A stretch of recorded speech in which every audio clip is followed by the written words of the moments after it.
De nuevo quieren manchar mi tierra con sangre obrera, los que hablan de libertad y tienen las manos negras, los que quieren dividir a la madre de sus hijos y quieren reconstruir la cruz que arrastra a Cristo. Quieren ocultar la infamia que legaron desde siglos, pero el color de asesinos no borrarán de su cara.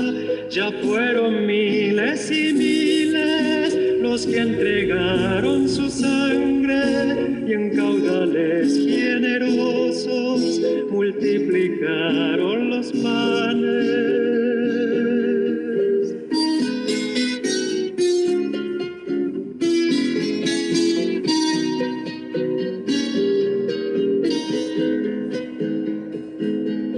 Ahora quiero vivir junto a mi hijo y mi hermano, la primavera que todos vamos construyendo a diario.